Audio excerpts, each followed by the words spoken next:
हे friends, स्वागत है आप सभी का movie stock movie explain channel पे, जिस पर आज मैं रिकैप करने वाली हूँ लॉकवुड एंड को के सीजन 1 को। तो चलिए अब आपका टाइम बिल्कुल भी ना वेस्ट करते हुए शुरू करते हैं इस वीडियो को, वो भी स्पॉइलर वार्निंग के साथ। लेकिन उससे पहले मेरी एक छोटी सी रिक्वेस्ट, वीडियो को लाइक, शेयर और चैनल को सब्सक्राइब करने की।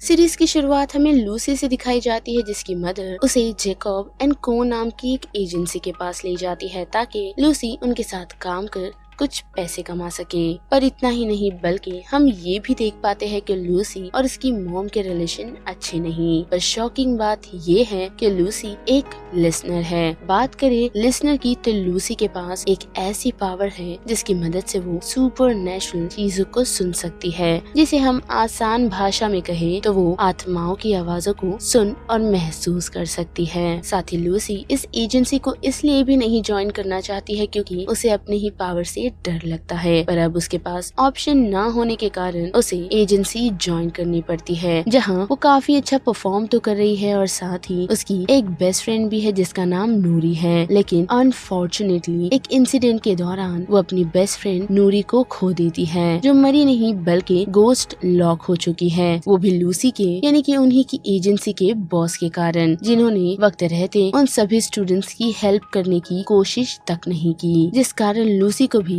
एजेंसी से निकाल दिया गया। और अब उसकी माँ ये चाहती है कि लूसी उसके बॉस से माफी मांगे, लेकिन लूसी ऐसा नहीं करती, बल्कि वो अपनी माँ को बगैर बताए उसके घर से भाग सीधा लंदन निकल पड़ती है, जहाँ वो काफी सारी एजेंसी में अप्लाई करने की कोशिश तो करती है, लेकिन उसके पास अभी उतनी क्वालिफिकेशन नहीं और साथ ही उसे रिजेक्शन पेरेंट्स की रजामंदी न होने के कारण भी हो रहा है। और अब लूसी की एक लाश उम्मीद बची है, यानी कि लूसी एक और इंटरव्यू के लिए जा रही है, जिस जगह का नाम लॉकवुड एंड को है, जहाँ जाते ही उसकी मुलाकात एंथनी लॉकवुड और उसके दूसरे मेंबर जॉर्ज करीम से होती है। और दोनों ही काफी यंग है, जिस कारण लूसी उन्हें देख पहले तो शॉक हो जाती है, लेकिन उसी के साथ उसे पता चलता है कि जॉर्ज एक रिसर्चर है। और वही बात करें लॉकवुड यानी कि एंथनी की, तो वही इस जगह का ओनर है और साथ ही वो आत्माओं को देख सकता है। साथ ही मैं आप लोगों को ये भी बता दूं कि आत्माओं को इन सीरीज में विजिटर्स के नाम से जाना गया है, जिनके बारे में बात करें तो ये काफी सालों से ऐसे ही वर्ल्ड में घूमते आ रहे हैं, जिस कारण लोगों ने अलग अलग एजेंसीज बना ली ताकि वो लोग इन विजिटर्स यानी कि आत्माओं को खत्म कर सके। वेल, तो बड़े फिर से लूसी की तरफ तो हम देख सकते हैं कि एंथनी लूसी को अपनी टीम में शामिल कर लेता है और वो सभी मिल विजिटर्स का सामना करते हैं। और ऐसे ही उनके पहले केस के दौरान एंथनी और लूसी उस क्लाइंट का पूरा घर ही जला देते हैं, जिस कारण उन लोगों पर अब $60,000 का फाइन लगा हुआ है, जिस कारण अब लॉकवुड अपने नए क्लाइंट की फिराक में है। पर इतना ही नहीं, बल्कि लॉकवुड के हाथ उस घर में एक जानी मानी हस्ती एनाबेल वॉर्ड का सच लगा था, जो कि एक जानी मानी एक्ट्रेस हुआ करती थी अपने टाइम पर, जिस केस को भी लॉकवुड ने सॉल्व कर दिया है, जो कि एक हाई प्रोफाइल केस था, जिस कारण ही आज तक एनाबेल की मौत का सच किसी को पता नहीं चला। और ये हाई प्रोफाइल केस और किसी ने नहीं बल्कि डेप्रेक नाम की एक कंपनी ने दबाया था, जिसे the department of psychical research and control भी कहा जाता है। और इन्होंने ही ये सारी न्यूज दबाने की कोशिश की है, यानी कि लॉकवुड ने सभी के सामने सच तो ले आया, पर डिप्रेक के कारण लोगों को इस बारे में ज्यादा पता नहीं चल पाया। और इसी कारण से डिप्रेक का एक इंस्पेक्टर जिसका नाम बार्न्स है, उसके दिल में लॉकवुड के लिए एक सॉफ्ट कॉर्नर बन चुका है। पर फिर भी उसे लॉकवुड का बिहेवियर पसंद नहीं। पर एनाबेल के केस के कारण लॉकवुड अपने पे लगे हुए फाइन को क्लियर करने में कामयाब होते हैं, लेकिन अभी भी उन लोगों को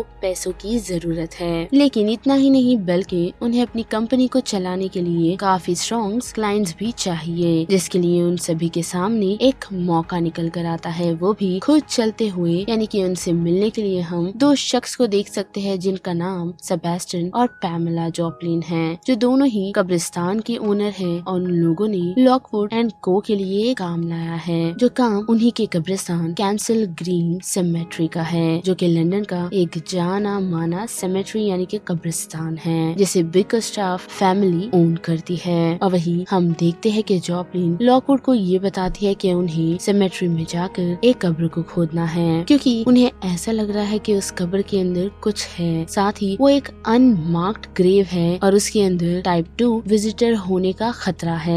तो बात करें टाइप 2, टाइप 1 और टाइप 3 के विजिटर्स के बारे में, तो उनमें सबसे पहले आते हैं टाइप 1, जो ज्यादातर लोगों को हार्म नहीं पहुंचा सकते। और वही टाइप 2 की बात करें तो टाइप 2 लोगों को थोड़ा बहुत नुकसान पहुंचाने में कामयाब होते हैं, लेकिन सबसे बड़ा खतरा उन सभी को टाइप 3 से है, जो विजिटर काफी चालाक के साथ साथ काफी होशियार भी है। और साथ ही टाइप 3 का वो विजिटर जल्द ही किसी से बात नहीं करता, जिससे इस पूरे वर्ल्ड में सिर्फ एक ही लेडी ने अब तक बात की है, जिसके बारे में हम आगे बात करेंगे। तो बड़े फिर से लॉकवुड की तरफ तो हम देख सकते हैं कि उन लोगों ने इस काम के लिए अग्री कर लिया है, क्योंकि सेबेस्टियन ने उन्हें ये अश्योरिटी दी है कि वो उन्हें हर जगह पर असिस्ट करता रहेगा, यानी कि जो भी चीजें लॉकवुड एंड को रिक्वायर्ड होगी उसमें सेबेस्टियन उन लोगों की हेल्प करेगा। लेकिन ये काम लॉकवुड और को के लिए इतना आसान नहीं होने वाला, क्योंकि उनका सामना अब टाइप 2 के विजिटर से है, जिनका सामना इतना भी आसान नहीं, जिस कारण पहले तो लॉकवुड और जॉर्ज इस काम के लिए मना कर देते हैं, लेकिन लूसी इस काम के लिए अग्री कर देती है, वो भी ये कहते हुए कि उन्हें अभी इन कामों की जरूरत है। जिसके बाद वो तीनों अपने काम के लिए यानी कि कब्रिस्तान की तरफ निकल पड़ते हैं, जहाँ जाते वक्त हम कुछ प्रोटेस्टर्स को नोटिस कर पाते हैं, यानी कि वही प्रोटेस्टर्स जिनका ये मानना है कि विजिटर्स को भी इस दुनिया में रहने का पूरा हक है, साथ ही ये भी कि उन्हें मारना नहीं बल्कि उन्हें एक्सेप्ट करना चाहिए। जिसके बाद फिर से लॉकवुड की तरफ आए तो हम देख सकते हैं कि उन्हें ये रियलाइज होता है कि उस कब्रिस्तान में वो तीनों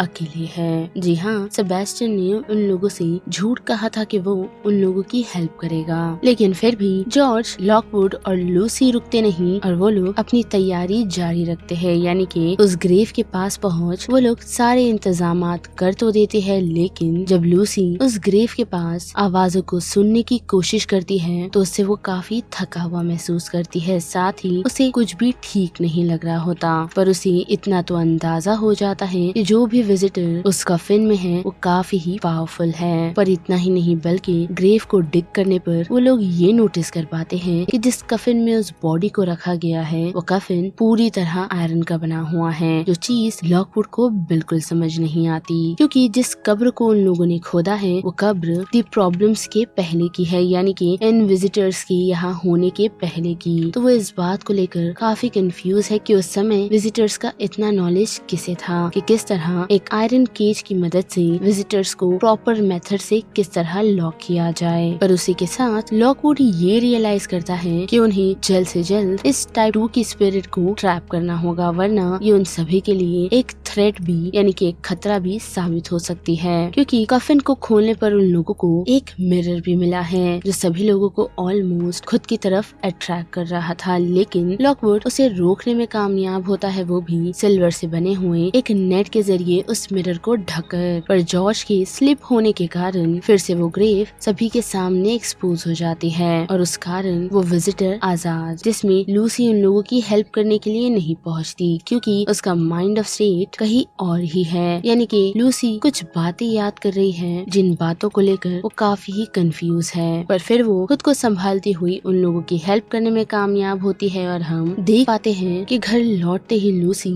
लॉकवुड के पास पड़े हुए एक जार की तरफ जाती है, जिस जार के अंदर हम एक स्कल नोटिस कर पाते हैं, जिस जार को जॉर्ज ने चुराया हुआ है और उसे उस जार में पड़ी हुई स्कल यानी कि लूसी को वो स्कल आवाज दे रहा था, बल्कि उसने उससे बात करने तक की कोशिश की थी, जो काफी ही अजीब है, क्योंकि जो स्पिरिट यानी कि जो विजिटर उस जार में बंद है वो एक टाइप 3 है, जो नॉर्मली लोगों से कम्युनिकेट नहीं करता, और अब वो लूसी से कम्युनिकेट कर रहा है, वो भी ठीक मैरिसा फिट्स की तरह, जो एक ऐसी लौती इंसान है जिसने टाइप 3 का सामना और उससे बात की है। जिसके साथ साथ हम देख सकते हैं कि वो स्कल लूसी को ये बताता है कि जल्द ही उन लोगों की तरफ मौत बढ़ रही है, जिससे लॉकवुड और वो सभी बच नहीं पाएंगे। पर इतना ही नहीं, वो स्कल लूसी को लॉकवुड के घर में ही ही एक कमरे के बारे में बताता है जिसमें जाने से लॉकवुड ने स्टार्ट से ही लूसी और जॉर्ज को मना किया हुआ है और लूसी उस सिचुएशन से निकल ये सारी बातें जाकर जॉर्ज और लॉकवुड को बताती है, जो सुनते ही वो दोनों उस पर बिलीव नहीं करती और उसे यही कहते हैं कि मे बी ये तुम्हारा भ्रम होगा या फिर उस विजिटर का सामना करने के कारण भी ये सारी चीजें लूसी के साथ हो रही है, क्योंकि सिचुएशन ही कुछ ऐसी है जिस कारण उन दोनों को ये सारी बातें मजाक लग रही होती है। लेकिन वक्त रहते लॉकवुड लूसी के पास पहुंच उसे सबसे पहले माफी मांगता है और फिर उसे ये भी कहता है कि उसे लूसी पर भरोसा है। और थोड़े समय बातचीत करने के बाद उन दोनों को ये रियलाइज होता है कि जॉर्ज घर पर नहीं है। साथ ही उन्हें ये याद आता है कि उस कब्रिस्तान से मिली हुई लाश पर उन्हें जो हड्डियों का मिरर मिला था उस पर किसी तरह के सिंबल्स बने हुए थे जिन्हें जॉर्ज ट्रांसलेट करने में कामयाब हुआ है, जो ट्रुथ लाइज बियॉन्ड है, जो चीज उन्हें जॉर्ज के नोट से पता चलती है। और वो दोनों यहाँ से सीधा जॉर्ज को ढूंढते हुए सिमेट्री पहुँचते हैं, क्योंकि लॉकवुड को पता है कि जॉर्ज कुछ न कुछ सुराग ढूंढने के लिए वापस सिमेट्री ही गया होगा। लेकिन वहाँ जाने पर उन लोगों की मुलाकात इंस्पेक्टर बार्न्स से होती है और वहाँ जाते ही उन लोगों को ये पता चलता है कि उस बोन ग्लास को किसी ने ऑलरेडी चुरा लिया है। पर इतना ही नहीं बल्कि लॉकवुड्स ये भी नोटिस कर पाते हैं कि उस लोकेशन पर रॉकवेल और फिट्स भी पहुंच चुके हैं, यानी कि वही फेमस कंपनी के कुछ लोग जो उस सीन पर अराइव कर यानी कि उस सीन पर पहुंचकर ये क्लेम कर रहे हैं कि जो ग्रेव उन लोगों ने डिग की है वो किसी ब्रेवर नाम के शख्स की है। लेकिन जॉर्ज उन सभी को रोकते हुए इंस्पेक्टर बार्न्स को ये बताता है कि इसके अंदर एक काफी इविल स्पिरिट है और काफी पैसे वाला शख्स भी, जिसका नाम डॉक्टर एडमंड बेकर स्टाफ था, जो 100 साल पहले यानी कि दी प्रॉब्लम्स के पहले एग्जिस्ट करा करता था, जो प्रोफेशन से एक डॉक्टर तो था लेकिन साथ ही काफी फेमस भी। लेकिन उसकी बातों को कोई मानता नहीं, पर हम देख सकते हैं कि जॉर्ज उन लोगों को बेकर स्टाफ की एक वॉकिंग स्टिक दिखाता है, जिस कारण इंस्पेक्टर ये डिसाइड करता है कि वो दोनों टीम को एक साथ मिलकर उस मिरर को ढूंढने के मिशन पर लगाएगा। जो काम सुनते ही लॉकवुड और क्विल यानी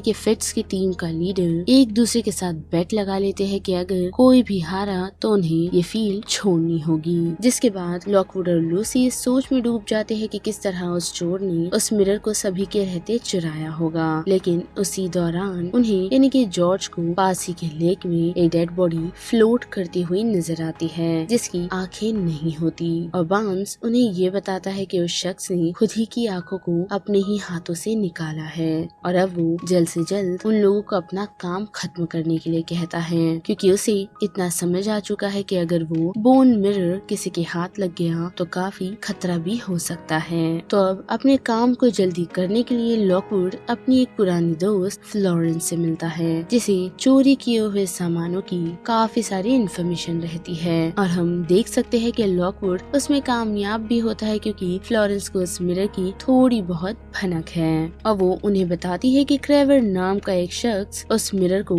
जल्द ही किसी विंक मैन नामक शख्स को देने वाला है, जिसे वो मिरर लेना इतना आसान नहीं क्योंकि विंक मैन काफी ही खतरनाक इंसान है। लेकिन लॉकवुड फ्लो की कहा सुनने वाला, जैसा कि हमने देखा है कि लॉकवुड को सुसाइड मिशन पर जाने की मानो जैसे हैबिट ही हो गई है और साथ ही उसने फिर से इस मिशन में अपने साथ लूसी को भी ले लिया और हम देख सकते हैं कि वो दोनों चुपके से विंक मैन की प्रॉपर्टी में घुसने में कामयाब तो होते हैं, लेकिन विंक मैन भी लॉकवुड को पकड़ने में कामयाब होता है और साथ ही उसे टॉर्चर करने में भी। पर वक्त रहते लूसी उन सभी को ट्रिक कर लॉकवुड को उस सिचुएशन से भाग ले जाने में भी कामयाब होती है और जाते जाते उन लोगों ने क्रेवर नाम के शख्स का एक नोट भी छोड़ा हुआ है, वो भी वहाँ जब उन लोगों की बातचीत फ्लो से हो रही थी। और जैसे ही वो लोग घर लौटते हैं तो उनके डोर पर एक नॉक होता है जो और किसी का नहीं बल्कि क्रेवर का है और वो घर के अंदर घुसते ही उन लोगों को कुछ कह नहीं पाता क्योंकि वो आते ही साथ घर के अंदर गिर जाता है और हम नोटिस कर पाते हैं कि किसी ने क्रेवर को स्टैब कर दिया है और उस कारण उसकी मौत हो गई। और अब क्रेवर के मरने के बाद लॉकवुड के पास ऐसा कोई भी क्लू नहीं कि वो लोग अब अपनी छानबीन किस तरह करें और उनकी इन्हीं बातचीत के दौरान फिर से लूसी को उसी जार में रखे हुए स्कल की आवाज आती है जो लूसी को ये बताता है कि ब्रिकर स्टाफ ही उसका असल मास्टर है और साथ ही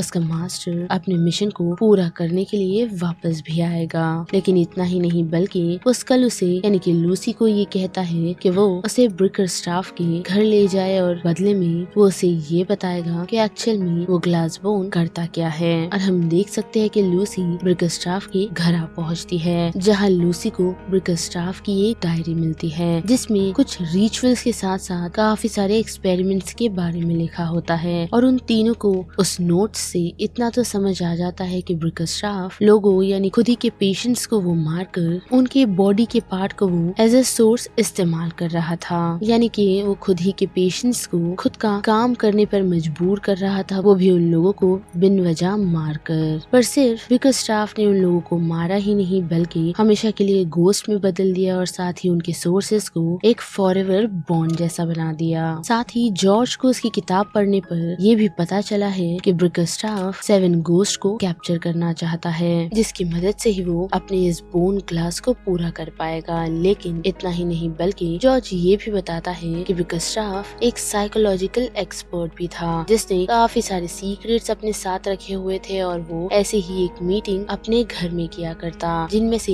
एक गेस्ट जिसका नाम मैरी डुलक था वो अचानक से गायब हो गई थी। लेकिन लगभग 10 सालों बाद मैरी डुलक लौट आई और उसके लौटने के बाद सभी ने ये नोटिस किया कि मैरी डुलक की दिमागी हालत खराब हो चुकी थी। साथ ही जॉर्ज का ये मानना है कि मैरी की ऐसी हालत और किसी वजह से नहीं बल्कि उसी बोन क्लास के कारण हुई है। और मैरी डुलक ने उन 10 सालों में एक किताब लिखी थी जिसके अंदर उसका कन्फेशन भी है, जो किताब और कहीं नहीं बल्कि फिट्स एजेंसी की ब्लैक लाइब्रेरी में है। तो अब जबकि लूसी को बॉल इन्विटेशन फिट्स की तरफ से आया हुआ है तो वो अकेली नहीं बल्कि वहाँ लॉकवुड के साथ पहुँचती है और उस सिचुएशन का फायदा उठाते हुए वो लोग ब्लैक लाइब्रेरी में पहुँच मैरी डुलक की डायरी को चोरी करने में कामयाब होते हैं। और वही दूसरी तरफ हम फ्लो को भी देख सकते हैं जो लॉकवुड के घर पहुँच उसे ये बताती है कि विंकमैन एक प्राइवेट ऑक्शन कर रहा है जिसमें वो उस बोन ग्लास को बेचने वाला है। और हम देख सकते हैं कि ब्लैक लाइब्रेरी से निकलते ही लॉकवुड, लूसी, जॉर्ज और फ्लो ये चारों मिल ऑक्शन की तरफ निकल जाते हैं, जहाँ पहुँचते ही लूसी और लॉकवुड उस बोन ग्लास को चोरी करने में कामयाब तो होते हैं, लेकिन एक गोल्डन ब्लेड वाला शख्स उन लोगों के पीछे लग जाता है, यही कहते हुए कि वो बोन ग्लास उसे दे दे। लेकिन ऐसा होता नहीं और उस लड़ाई के कारण लॉकवुड घायल हो जाता है। पर जैसे तैसे लूसी लॉकवुड को लेकर उस सिचुएशन से भागने में कामयाब होती है और साथ ही उस बोन ग्लास को भी, जिस बोन ग्लास को उसने जॉर्ज को दे दिया है ताकि वो उसे जल्द से जल्द लेकर बार्न्स यानी कि डेप्रेक के ऑफिस पहुंचे।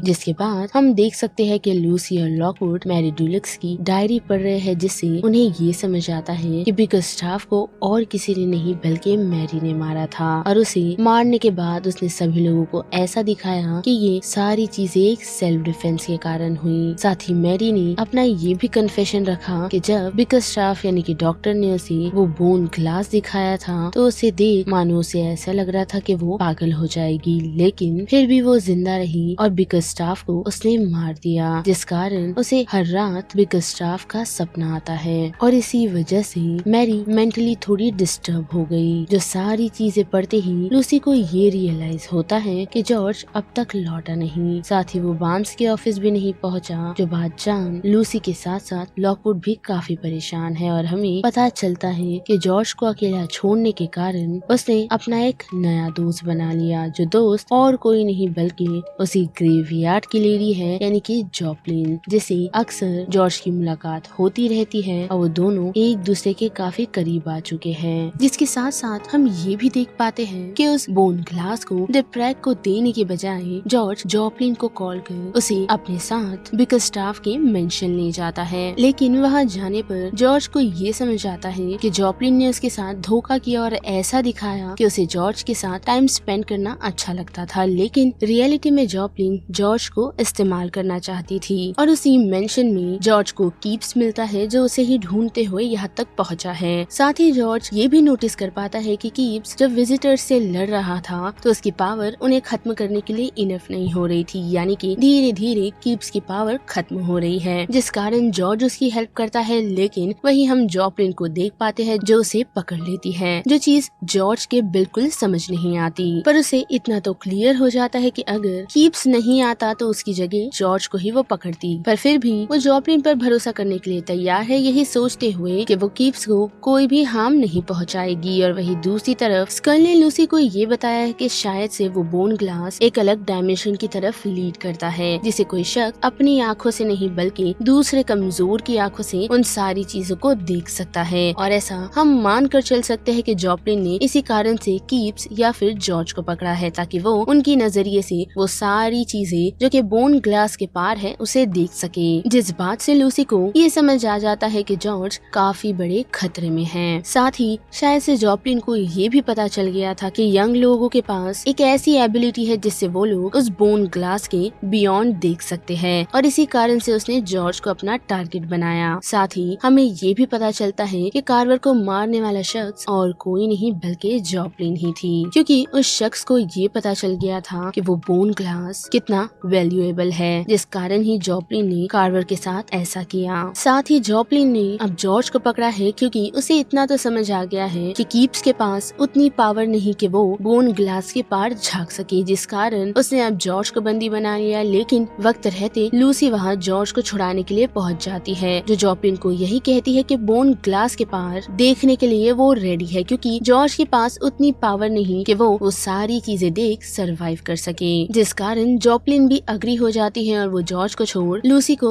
उस बोन ग्लास के पार देखने के लिए कहती है। लेकिन हम देख सकते हैं कि लूसी ने जॉपलिन को बेवकूफ बनाया है, और वो जैसे ही बोन ग्लास को अनकवर कर लूसी को दिखाने वाली होती है, तो लूसी नहीं बल्कि उस बोन ग्लास की तरफ लूसी खुद नहीं बल्कि उस स्कल का फेस कर देती है। और हम देख सकते हैं कि वो स्कल उस बोन ग्लास के पार देख दर्द में चिल्ला रहा होता है, और यही कहता है कि उसने जो सोचा था वैसा नहीं है, यानी कि यहाँ सब कुछ अब बदल चुका है। और वही हम जॉपलिन को देख सकते हैं, जो लूसी को उस मिरर के अंदर देखने के लिए कह रही है। लेकिन वक्त रहते जॉर्ज पहुँचते ही उस आईने को तोड़ देता है, जिससे जॉपलिन काफी वरीड हो जाती है, और वो उस मिरर को उठाकर ये चेक करती है कि वो मिरर टूटा तो नहीं, जिस कारण वो उस मिरर को देख लेती है और ये रियलाइज कर पाती है कि वो मिरर धीरे धीरे क्रैक हो रहा है। लेकिन अभी भी वो मिरर किसी पावर से पोसेस्ड है, जिस कारण एक ह्यूज ब्लास्ट होता है, जिस कारण जॉपलिन की मौत नहीं बल्कि उसकी स्पिरिट भी उस ग्लास के अंदर कैद हो जाती है, जिससे हम ऐसा मान कर चल सकते हैं कि जिन सातों स्पिरिट्स को काफी सालों से बिकल स्टाफ ने उस बोन ग्लास के अंदर कैद रखा था वो आजाद हो चुके हैं। पर इतना ही नहीं बल्कि उस दौरान बिकल स्टाफ की स्पिरिट भी उस आयरन चेन से आजाद हो जाती है, और आते ही जॉर्ज और लूसी पर हमला कर देती है। लेकिन हम देख सकते हैं कि लॉकवुड जो बाकी सभी किप्स और उसके फ्रेंड्स के साथ मिलकर विंकमैन के लोगों के साथ बाहर लड़ रहा था, वो फाइनली लूसी और जॉर्ज को बचाने के लिए उस सिचुएशन पर पहुंच जाता है, जिसमें वो बिकल स्टाफ की स्पिरिट को रोकने में भी कामयाब होता है। और हम देख सकते हैं कि सभी लोग यानी कि एंथनी, लॉकवुड, किप्स, लूसी और जॉर्ज उस सिचुएशन से सरवाइव कर गए हैं। साथ ही उस लोकेशन पर डिप्रेग भी पहुंच चुके हैं, जो आते ही सबसे पहले बोन ग्लास को हिरासत में लेते हैं और विंकमैन के लोगों को भी। पर उसी के साथ हम ये भी देख पाते हैं कि लॉकवुड और कीप्स की दोस्ती हो चुकी है। साथ ही उन लोगों ने कीप्स के पावर फेड होने की बात किसी को ना बताने का प्रॉमिस किया है। वेल तो यहाँ पर सीजन 1 खत्म होता है, लेकिन उसी के साथ हमें सीजन 1 में गोल्डन ब्लेड वाले शख्स के बारे में कुछ भी नहीं बताया गया, जो कि